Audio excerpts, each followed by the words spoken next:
Day catch వారి కొరమీనులు, రొయ్యలు పూర్తి స్థాయి నాటు రకానివి. చాలా టెండర్ గా, చాలా టేస్టీగా ఉంటాయి. డే క్యాచ్, ఏ ఫార్మర్స్ అవుట్లెట్. నమస్తే. ప్రస్తుతం మనతో పాటు ఉన్నారు వైసీపీ నాయకులు సాకే శైలజానాథ్ గారు. నమస్తే అండి. నమస్తే సార్, మేడారం జాతర దగ్గర జరిగిన ఇష్యూ, వల్లి అనే అతను కోవా బండ్లు అమ్ముతున్నారు. ఆ తర్వాత జరిగిన తతంగం అంతా మనకు తెలిసిన విషయమే. అతను పానిక్ అయ్యారు, కూర్చోబెట్టి బన్ను తినిపించారు, హలాల్ చేసింది అన్నారు. ఇలా డిఫరెంట్ ఇష్యూస్ లో డిఫరెంట్ వాదనలు కూడా మనం చూస్తూ ఉన్నాం. మీ వెర్షన్ ఏంటి, మీరేం చెప్తారు? నేనైతే ఆ సంఘటన చూసిన తర్వాత అసలుకి ఈ సభ్య ప్రపంచం తీవ్రంగా వ్యతిరేకించాల్సిన, ఖండించాల్సిన సంఘటన. ఒక చిన్న వ్యాపారి బతుకు తెరువు కోసం తెచ్చేసి అక్కడ బహుశా కర్నూలు నుంచి అనుకుంటాను, ఇక్కడ తెచ్చుకొని అక్కడ అమ్ముతుంటే 10 రూపాయలకి పోతే బన్నులు హలాల్ చేస్తారు అన్నది నేను ఎప్పుడు వినలేదు, బహుశా చూడలేదు కూడా. లేకపోతే పాలకోని హలాల్ చేస్తారని కూడా నేను చూడలేదు. సో పాలను హలాల్ చేసేవాళ్ళు, బన్నును హలాల్ చేసేవాళ్ళని అక్కడే చూశాను నేను. ఏదో మిడిమిడి జ్ఞానంతోనో, లేకుంటే ఏదో మనసులో పెట్టుకొని, లేకపోతే ఆ వీడియో తీసే వాళ్ళని దృష్టిలో పెట్టుకొని అక్కడ చేసి ఒక మనిషిని మానసికంగా హింసించి, ఫిజికల్గా దాదాపు థ్రెటన్ చేయబోయి అతని కడుపు మీద కొడ్డాం. అసలుకి ఈ దేశంలో కానీ సమాజంలో కానీ ఒక పేదవాడిని ఏ విధంగా బాధ పెట్టచ్చు అనే దానికి అదొక ఎగ్జాంపుల్. అది అతన్ని ఏ విధంగా అశక్తునిగా మార్చేసి, బేలగా మార్చేసి, చివరికి బలవంతంగా బన్ను తినును అని తినిపించి పడే ఆ వికృత ఆనందం కూడా నేను చూశాను. సో దాన్ని అందరూ ఖండించాలి. దాన్ని 10 రూపాయలకి ఎట్లా వస్తుంది 10 రూపాయలు తెలుసు. కర్నూలు చదువుకున్నోడుగా నాకు బాగా తెలుసు. మేము చదువుకునేటప్పుడు 2 రూపాయలు 3 రూపాయలకు కూడా తిన్నాం కోవా బన్ను. మళ్ళీ మా కళ్ళ ముందే 5 రూపాయలు అయింది అది.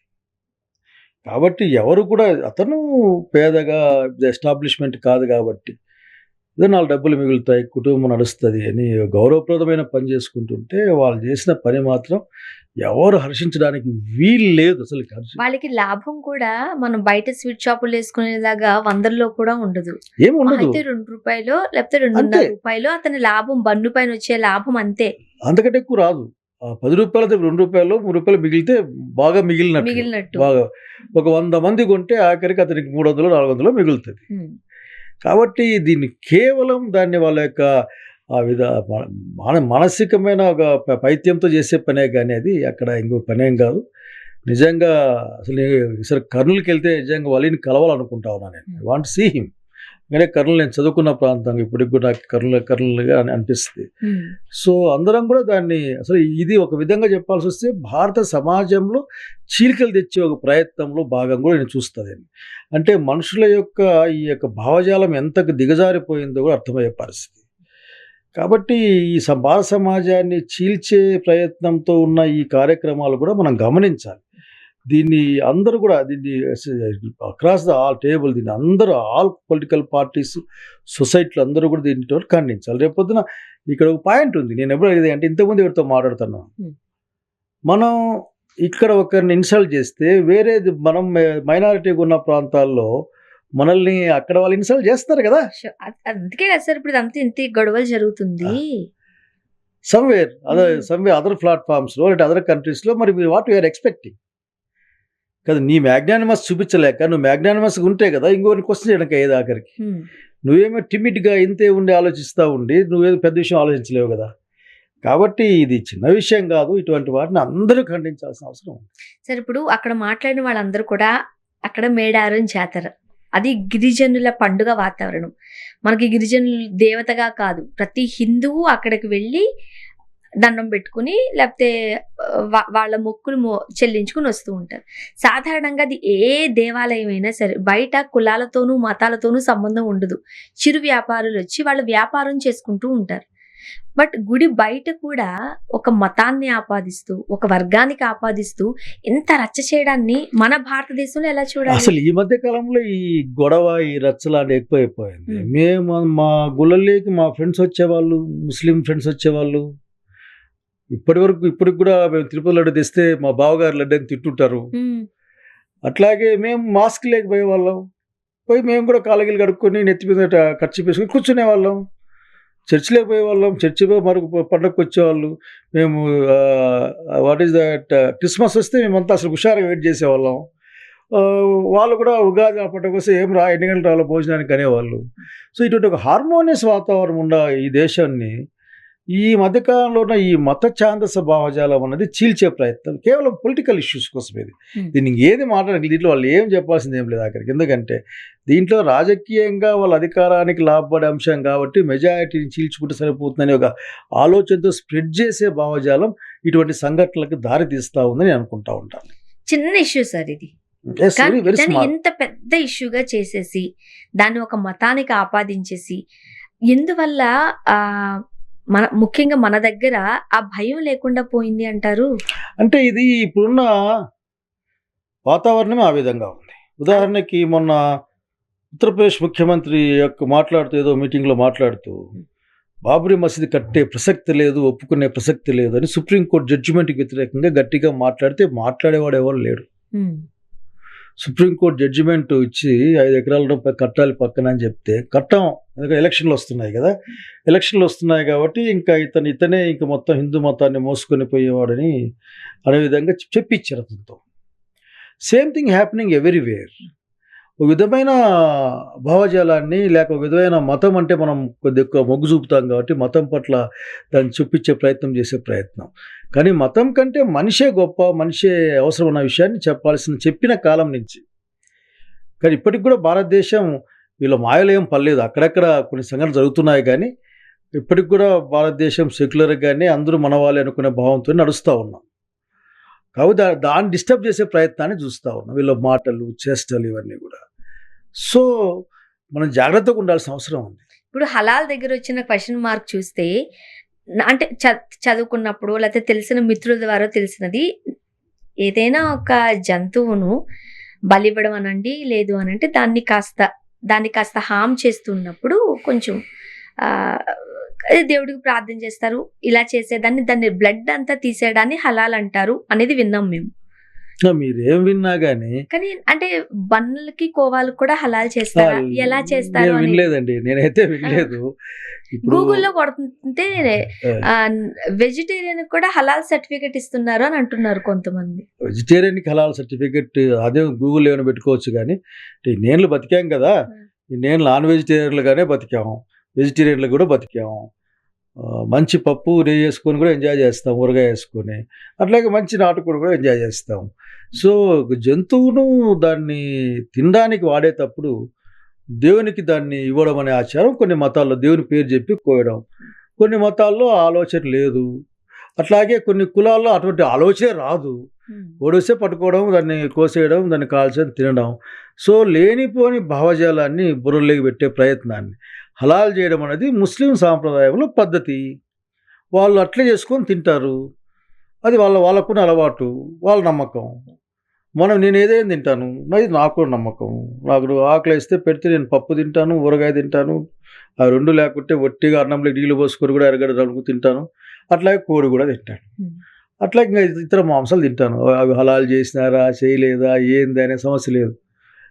ఈ మధ్యకాలంలో దీని రేట్ ఎంత అనే ఒక ఆలోచన తప్పుడిస్తే ఏం కనపడడం లేదు. సో హలాల్ అనే మాట జంతువుని దాన్ని కోసేటప్పుడు దాన్ని వాళ్ళ దేవునికి బహుశా మంత్రము నాకేం తెలియదు, దాన్ని ఏదో నీళ్ళు పోసి చేస్తారు వాళ్ళు. అది వాళ్ళ పద్ధతి, అది వాళ్ళ పద్ధతి. నీకు ఇష్టం లేదో చేసుకోవద్దు కదా.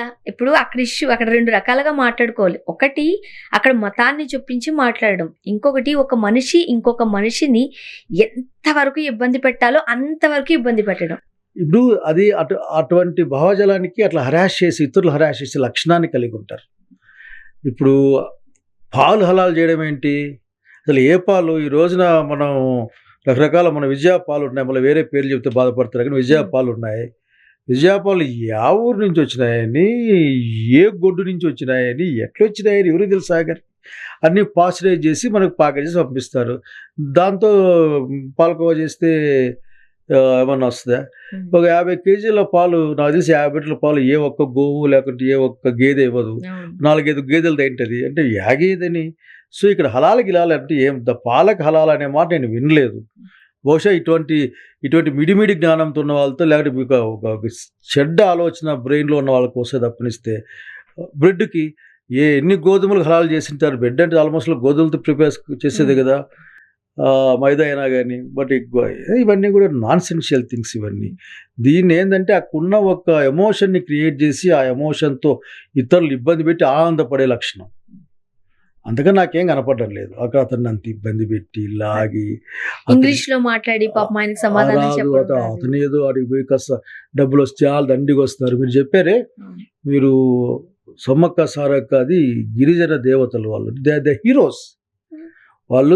వాళ్ళు ఆనాటి రాజ్యం పైన తిరుగుబాటు చేసిన వాళ్ళు. అట్లా దాన్ని ఇంకో విధంగా మార్చేసి దాన్ని చేసి నేనైతే ఒప్పుకోను. దే ఆర్ వాళ్ళ మా అక్కలు మా అన్నలు వీళ్ళందరూ కూడా హీరోస్ అంతా. ఆ రోజు నా దుర్మార్గమైన రాజ్యం పైన తిరుగుబాటు చేసిన వాళ్ళ హక్కుల కోసం చేసిన వాళ్ళు నేను అనుకుంటూ ఉంటాను. సో కాబట్టి అక్కడ మతం ఏంటుంది? అక్కడ మతం అంటూ ఏంది లేదు. అసలు గిరిజన దేవుళ్ళే సపరేట్. అలా అనుకుంటే గిరిజనులు మాత్రమే వెళ్ళాలి అక్కడికి. గిరిజన వాళ్ళ హీరోస్ అంతే. అసలు హీరోస్ నుంచి ఒక దేవుని స్థానానికి వెళ్ళిపోయి అక్కడికి మా కోరికలు తీర్చాలి అంటే అంత హై రేంజ్కి, అంటే హై స్థాయి, పెద్ద స్థాయికి వెళ్ళిపోయి మా అందరికీ గొప్పగా ఉన్న వాళ్ళు అంత వాళ్ళు. కనుక వాళ్ళని పాలిటిక్స్లో లాడమే పొరపాటు, వాళ్ళని మతంలోకి లాగడం మరింత పొరపాటు ఆఖరికి. సో మతానికి సంబంధం లేకుండా ఉండాల్సిన సంగతి. కానీ అక్కడ somebody wants do something there. అక్కడ పోయి చేసి బహుశా అనుకోవడం వాళ్ళు ఏదో అప్పటికప్పుడు వికృత ఆనందం పొందుతాం అనుకొని దాంతోపాటుగా ఇదొక వీడియో కూడా ఈ మధ్యకాలంలో ఎడపోయినా కానీ వీడియోలో కూడా ఉంటుంది. దాన్ని చేసే పరిస్థితి తప్ప ఇంకోటి కాదు. సో ఇది కండెమ్ చేయాలి. భారతదేశం సొసైటీ ఇంటిగ్రిటీకి కూడా కష్టం ఇట్లాంటివన్నీ. సో ఒక కరెక్ట్గా ఉండే సంతోషకరమైన సంబంధాలతో ఆనందంగా ఉండాలంటే ఇవంటే మనం ఆఖరికి హార్మోనియస్ ఇంటిగ్రిటీని కాపాడాలి. సాధారణంగా ఇలాంటిది ఏదైనా జరిగినప్పుడు అక్కడ పోలీసులు వస్తారు, కానీ మన వాళ్ళే మోరల్ పోలీసింగ్ చేసేస్తున్నారు అక్కడ. మనం చిన్నప్పుడు చదువుకున్న భారతదేశం భిన్నత్వంలో ఏకత్వం, మన మతాన్ని మనం ప్రేమించాలి, పక్క మతాన్ని గౌరవించాలి. మరి ఇంగ్లీష్ చదువుకున్న వాళ్ళకి ఈ మాత్రం ఏం అర్థం కావట్లేదా? అంటే వాళ్ళ బ్రెయిన్లో వేరే పురుగులు వచ్చాయి. అంటే పబ్లిసిటీ కోసం అంతే, పబ్లిసిటీ కాదు, వాళ్ళ బ్రెయిన్ లో ఇంకో చెడ్డ ఆలోచనలు చొప్పించుకున్నారు వాళ్ళకి. లేదంటే మీరు అన్నట్టుగా ఏదైనా రాజకీయ నాయకుల కన్నుబడితే వాళ్ళ ఫ్యూచర్ బాగుంటదనా, లేకపోతే వాళ్ళకి ఏదైనా ఉండొచ్చు ఆఖరికి, ఏదైనా అటువంటి ఆలోచనలు ఉండొచ్చు. లేకుంటే పెద్ద మేము చాలా మంది చూసాం కదా ఈ మధ్య కాలంలో, కొద్దిమంది ఎంపీలు కూడా అయ్యారు. ఇట్లా మాట్లాడిన వాళ్ళు ఎంపీలు అయ్యారు ఆఖరికి. ఇంక ప్రస్తుతం ఎంపీలుగా ఉన్న వాళ్ళు ఉన్నారు. కాబట్టి ఇవన్నీ all linked with their political agenda అంతే. ఇప్పుడు కూటమిలో భాగంగా సనాతని అని చెప్పుకుంటున్న పవన్ కళ్యాణ్ గారు ఉన్నప్పటికీ లోకేష్ గారు సమర్థించారు, నాగబాబు గారు సమర్థించారు. మీ ఊరికి వస్తాం, నీ బన్న తింటాం వలి గారు అని చెప్పారు. ఏమంటారు మీరు? అసలు ఎవరిబడి, ప్రతి ఒక్కరు కూడా దీన్ని మతాలు, కులాలు లేక ప్రాంతాలకు అతీతంగా వలిని సపోర్ట్ చేయాలా, ఆ సంఘటనని ఖండించాలా. సో ఎవరు అడుగు ముందు వేసినా కానీ దే ఫీల్ హ్యాపీ. నేను కూడా ఈసారి కర్నూలు పోతే వలిని కలిసొద్దాం అనుకుంటున్నా, ఎత్తుక్కొని. ఇట్లా కర్నూలు చెప్తారు వలి ఎక్కువ పడతాయి, పైగా ఇంత పెద్ద ఇష్యూ అయిన తర్వాత. ఎందుకు వెళ్ళాలనుకుంటున్నా అంటే ఎస్ వీఆర్ విత్ యూ అని చెప్పడానికి. మేమంతా నీతో ఉన్నాం, ఈ సొసైటీ మొత్తం నీతో ఉంది, నువ్వేం దిగులు పడద్దు అని చెప్పాల్సిన అవసరం ఉంది. ఇవ్వాల్సిన వాళ్ళు భరోసా ఇవ్వలేనప్పుడు జనమే ముందుకొచ్చి భరోసా ఇవ్వాల్సిన అవసరం ఉంటుందని నమ్ముతా ఉన్నాను. ఇప్పుడు చిన్న వ్యాపారి కదా, ఇప్పుడు ఆయన కడుపు మీద కొట్టినట్టే. రేపు అన్న రోజు అతని దగ్గర ఏమైనా కొనుక్కోవాలంటే కొంతమంది భయపడే పరిస్థితులే. సో వీటన్నిటికీ రాజకీయాలను ఎందుకు ముడిపడుతున్నారు? ఇటువంటివి ఇన్సిడెంట్స్ మన సమాజానికి మంచిదే అంటారా? సమాజానికి ఖచ్చితంగా మంచిది కాదు. ఈరోజు రాజకీయాలే మతం మీద చేసే ప్రయత్నం చేస్తూ ఉన్నారు. అంటే మతాన్ని ముందు పెట్టి రాజకీయాన్ని చేసే ప్రయత్నం చేస్తూ ఉన్నారు. సో ఈరోజు నువ్వు దానికి ఎట్లుందంటే అసలు దాంట్లో ఈస్తున్నాం, మనం దాంతో ఫైట్ చేస్తున్నాం. కాబట్టి మతాలు, అందుకే భారత రాజ్యాంగం మతాలని నిరాకరించింది. ఇది మత సహన దేశం కాదు, ఇది మతాతీత రాజ్యాంగం. ఇది దీనికి మతాలతో సంబంధం లేదు. ఇది మత స్వేచ్ఛ కలిగి ఉన్న భారత రాజ్యాంగం. ఇది దాన్ని పక్కకు పడేసేసి అదేదో మనం వాళ్ళకి ఇచ్చే గిఫ్ట్ లాగో లేకపోతే వాళ్ళకి ఏదో మనం చాలా గొప్పలని చెప్పుకునే ప్రయత్నం ఇది కాదు. భారత రాజ్యాంగం ప్రకారం నడిస్తే, బాబాసాహెబ్ అంబేద్కర్ చెప్పినట్లు నడిస్తే ఈ దేశం సుభిక్షంగాను శాంతంగాను బాగా ఉంటుంది. లేకపోతే అన్ని సమస్యల్ని మనం కూడా ఫేస్ చేయాల్సి వస్తుంది. సో కాబట్టి అందరూ కూడా ఇటువంటి విషయాలను ఆదిలోనే ఖండించాలి. అట్లాగే దీన్ని భారత రాజ్యాంగాన్ని సపోర్ట్ చేస్తూ ఆ ప్రకారం రూల్ జరగాల విషయం చెప్పాలి. సార్ ఫైనల్గా ఏం చెప్తారు? ఎట్లానో మీరు కర్నూలు వెళ్తానంటున్నారు, వెళ్ళినప్పుడు వలి గారిని కలుస్తారు, ఏం చెప్దాం అనుకుంటున్నారు? నేనేం ఇక్కడ నాకేం పాలిటిక్స్ ఏం లేవండి. ఎందుకంటే వేల ఏళ్ళుగా వేర్ డిప్రైవ్డ్ పీపుల్ ఈ సొసైటీలో. ఇప్పటికి కూడా మాస్క్ వేసుకొని అదే జరుగుతూ ఉంది. అంటే సూటు బూట్ వేసుకుని అదే జరుగుతూ ఉంది. కాబట్టి ఒక మనిషి మొత్తం ఈ సమాజంలో దళితుల్ని, అణగారిన వర్గాల్ని, గిరిజనుల్ని ఎవరినైతే అక్కడికి అణచివేసే ఒక భావజాలం నుంచి ముందుకు పోతుందో ఆ భావజాలం ఒక మామూలుగా అతి సాధారణమైన మనిషి మీద తన ప్రతాపాన్ని చూపించి దాన్ని వికటాటాసం చేసే టైంలో మా ఇట్లా సామాన్యమైన మానవులు మనుషులందరం కూడా సాధారణ మనిషితో కలిసి ఉండాలని నా అభిప్రాయం. సరే, ఈ రోజుల్లో రాజకీయాలలో కులాలు కానీ, మతాలు కానీ, సామాజిక వర్గాలు ఇవి లేని రాజకీయాలు చూడడం లేదు. అంటే రాజకీయాల్లోకి కులాల్ని, మతాల్ని లాగేశారా? అంటే ఒకప్పుడు కులాలని, మతాలని చూడకుండా ఎఫిషియన్సీని చూసి రాజకీయాలు జరిగేవి. ఆలోచన ఇది 100 ఏళ్ళ నుంచి జరుగుతున్న పని. 100 ఏళ్ళ పైగా అసలుకి ఆర్ఎస్ఎస్, కాంగ్రెస్ పార్టీ రెండు ప్యారల్గా పెరుగుతూ వచ్చాయి అటు ఇటు. అట్లా కమ్యూనిస్ట్ పార్టీలు వీళ్ళందరూ. దాంతోపాటుగా చిన్న చిన్న స్ట్రేట్ గ్రూప్స్ కూడా ఉన్నాయి భారతదేశంలో. దీంట్లో ఆఖరికి ఈ రోజున మతం అన్నదే ఇంపార్టెంట్. మతం వల్లనే విషయం కనుక్కున్నారు. మెజారిటీ మతాన్ని మనం పోలరైజ్ చేసుకొని చేతులు పెట్టుకుంటే గ్యాటికి పోతాము అని ఎటే పోతాము అనే విషయం పైన. So they are doing the same, they are using. ఈ రోజున మతం వాళ్ళ జీవన మార్గం కాదు. ఈ రోజున మతం అన్నది వాళ్ళ రాజకీయ మార్గంగా మారిపోయిన పరిస్థితి. మహారాష్ట్రంలో కూడా పెద్ద పెద్ద మేధావులు అనుకున్న రాజకీయ నాయకులు కూడా మతం గురించి పేర్లు ఎందుకులేండి, మతం గురించి మాట్లాడుతూ ఉంటారు. సో మతాన్ని అన్ని విషయాలు చూపించే ప్రయత్నం చేస్తూ ఉంటారు. ఇది సొసైటీకి మంచిది కాదు. ఇది హార్మ్ఫుల్ టు ది సొసైటీ. రాజకీయాల్లోకి మతం ఇంతగా చొప్పింపబడినప్పుడు ప్రజలు ఇలా ప్రవర్తించడంలోనూ, అంటే రాజకీయ నాయకులు అలానే ఉన్నప్పుడు ప్రజలు ఇంకెట్లా ఉంటారు? దానికోసం ఇలా అట్టడుగు వర్గాలు బలైపోవాల్సిందే. యథారాజ తథా ప్రజ అని చెప్తున్నారు మీరు నాకు ఆఖరికి. నేను చెప్పే పాయింట్ ఏంటంటే దాన్ని మనం రెసిస్టెన్స్ ఇవ్వాలి. ఒక క్రిటికల్ టైం వచ్చినప్పుడు ఆ రెసిస్టెన్స్ ఇవ్వకపోతే నష్టపోయేది సమాజంతో పాటుగా అందులో ఉన్న మనం కూడా. ఒక శాంతియుత వాతావరణంలో ఉంటే మనం కూడా శాంతియుతంగా బతుకుతాం. ఒక ఆందోళనకరమైన వాతావరణంలో సమాజం ఉంటే మనం కూడా ఆందోళనలో బతుకుతాం. ఒక భయపడే వాతావరణంలో ఉన్నాం కూడా భయంతో ఉంటాం. సో శాంతియుతమైన అందరికీ అనుకూలమైన వాతావరణం ఉండే విధంగా సమాజాన్ని ఉంచే ప్రయత్నం మనం అంతా చేయాలి, అందరూ చేయాలి. వాళ్ళు అప్పటికి ఏదో అనుకుని 4-3 పోయి ఆడి పరిస్థితి 6 నిమిషానికి సంతోషం కలగచ్చేమో. బట్ వాళ్ళకి ఇప్పుడు భయం ఉంటుంది. ఎందుకంటే మంచి పని చేస్తే సంతోషం ఉంటుంది, చెడ్డ పని చేస్తే భయం ఉంటుంది. కాబట్టి వాళ్ళు చేసిన చెడ్డ పని, అట్లా చెడ్డ పని ఇంకా ముందు జరగకుండా సమాజం జాగ్రత్త పడాలి. మనం ఆ సంఘటన ఖండించాలా. అక్కడ వలీనా కాదరా, లేకుంటే జాన్సనా, లేకుంటే ఒక కక్కయ్యనా, ఇది కదా, it is not the issue. అక్కడ ఒక మనిషిని అంత హరాస్ చేయడం అన్నది it is not nice thing. చూద్దాం సార్, ఎట్లాగే ఉంటే ఫ్యూచర్ రాజకీయాలలో లేకపోతే ఫ్యూచర్ జనరేషన్ ఏమైపోతుందని ఒక భయం వేయట్లేదు? నాకైతే చాలా భయం వేస్తుందండి. నాకు వీళ్ళని చూసినప్పుడు ఆఖరికి ఏం చేస్తారు, ఈ దేశాన్ని మనుషులను ఏం చేస్తారు అని భయం వేస్తుంది. సో ఈ సమాజం ఇప్పటికి కూడా ఆఖరికి కులం అనే దుప్పటిని కప్పుకునే బతుకుతుంది. ఇది మరింత దానికే నషికీలు చెక్కబడుతున్నాయంతే, దానికి కలర్లు ప్రింట్ చేస్తూ ఉన్నారు. బట్ కులం తనకున్న యావత్ నెగిటివ్ శక్తిని ఉపయోగిస్తూనే ఉంటుంది. కనుక ఈ దొంతరల్ని డిస్టర్బ్ చేయాల్సిందే. దీన్ని ఎవరు చేస్తారంటారు? మనమే చేయాలి. ఎవరు చేస్తారు? ఎవరు చేయరు, మనమే చేయాలి దీన్ని. ఇప్పుడు సొసైటీ అంటే మనుషులే అండి బాబు. పిల్లికి మెడ, అంటే పిల్లి మెడలో గంట ఎవరు కడతారు అన్నట్టు ఆల్రెడీ కట్టిన వాళ్ళు చాలా మంది ఉన్నారు. చాలా మంది అసలుకి lot of people are there. Phule గారి దగ్గర నుంచి, బాబాసాహెబ్ అంబేద్కర్ దగ్గర నుంచి చాలామంది దే ఆర్ క్యాస్ట్ పట్ల, మతం పట్ల యుద్ధాలు చేస్తున్న వాళ్ళు ఇప్పటికీ ఉన్నారు.